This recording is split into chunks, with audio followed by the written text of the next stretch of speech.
बिहार चुनाव से राष्ट्रीय जिम्मेदारी तक, पुराना इंटरव्यू नया मतलब। नितिन नबीन का यह इंटरव्यू आज इसीलिए अहम है क्योंकि इसमें सिर्फ चुनावी भरोसा नहीं, एक संगठनात्मक सोच नजर आती है। शायद यही वजह है कि पार्टी ने नितिन नबीन पर भरोसा बढ़ाया है और बिहार चुनाव से पहले यह इंटरव्यू हुआ था तब नितिन नबीन ने जीत का दावा किया था और बतौर मंत्री अपने काम का जिक्र भी किया था। आज वक्त ने उस बातचीत को एक नया संदर्भ दे दिया है। जब उनसे मुलाकात के दौरान पहला सवाल मैंने ये पूछा कि बीजेपी का पथ आपको कैसा दिखाई देता है, तो उसी समय उन्होंने ये कह दिया था कि सब एक पड़ाव होता है और जिस पड़ाव के बाद फिर एक नए सफर पर जनता के लिए बेहतर करने का संकल्प होता है। मेरे साथ मौजूद हैं नितिन नबीन जी, जो कि बिहार के पथ निर्माण मंत्री हैं, बीजेपी कोटे से आते हैं। नितिन जी, आपका बहुत बहुत स्वागत करती हूँ। नमस्कार। नितिन जी, पथ निर्माण मंत्री हैं आप, लेकिन बीजेपी का पथ कैसा दिखाई देता है क्योंकि चुनाव आने वाले हैं, तैयारियां कैसी हैं?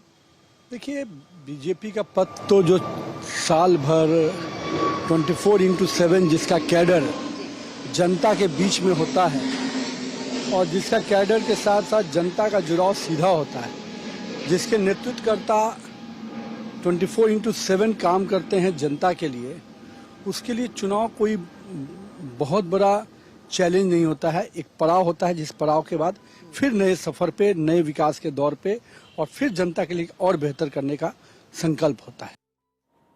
और इसके बाद जब उनसे सवाल बिहार चुनाव को लेकर किया कि कितनी सीटें वो लाने वाले हैं, तो उसी वक्त उन्होंने 200 प्लस सीटों का दावा कर दिया था।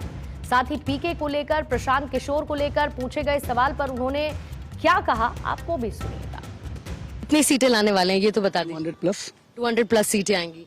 कोई इसमें कोई वोट नहीं कटेगा, कुछ नहीं होगा। पीके ये बताइए, पीके साहब को कौन सा प्यार इस बार बीजेपी के तमाम नेताओं पर उमड़ रहा है? देखिए, मेरे कहना है कि राजनीति है, चुनाव है, सबको कुछ ना कुछ अपना समय काटने के लिए कुछ कुछ करना है। सबको अपनी राजनीति रोटी सेकनी है, कुछ लोग सेक रहे हैं। समय है आएगा, सब कोई का समय पर जनता जवाब देती है। और मेरा कहना है कि हर पूरा जनता ये भी देखती है कि 5 साल किसने हमारे लिए संघर्ष किया, किसने हमारी बातें सुनी। कोई 5 महीने 4 महीना पे आया हुआ व्यक्ति और सिस्टम में कहे कि ये गड़बड़ वो गड़बड़, पहले ये बताओ तुमने क्या किया? कोरोना की आपदा थी, उस समय कहाँ थे? जब बिहार संघर्ष कर रहा था उस समय कहाँ थे?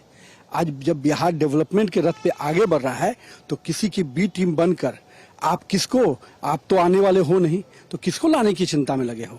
बीजेपी को रोकोगे इसके रथ को या एनडीए के रथ को, तो किसको उस विजय रथ पर सवार करना चाहते हो? मंशा स्पष्ट होनी चाहिए। ये मंशा स्पष्ट इंडिकेट करती है कि उनकी मंशा में कहीं ना कहीं कुछ और है। रथ किसी और का रोकना चाहते हैं और सिरमौर किसी और को बनाना चाहते हैं, लेकिन बिहार पुनः जंगल राज की ओर नहीं जाएगा क्योंकि बिहार देख चुका है इन लोगों के कर्तव्यों को। तो आज नितिन नबीन को बीजेपी ने राष्ट्रीय कार्यकारी अध्यक्ष बनाकर सम्मान दिया और साथ ही सियासी समीकरण भी एक साथ साधे। नितिन नबीन, जो कि कायस्थ समाज से आते हैं, देश भर में कायस्थों की आबादी लगभग 3 करोड़ तक बताई जाती है, यानी कि कुल आबादी का 2 से 2.5% तक। उत्तर प्रदेश, बिहार, पश्चिम बंगाल में इनकी बड़ी आबादी है और एक बड़ा राजनीतिक असर भी है।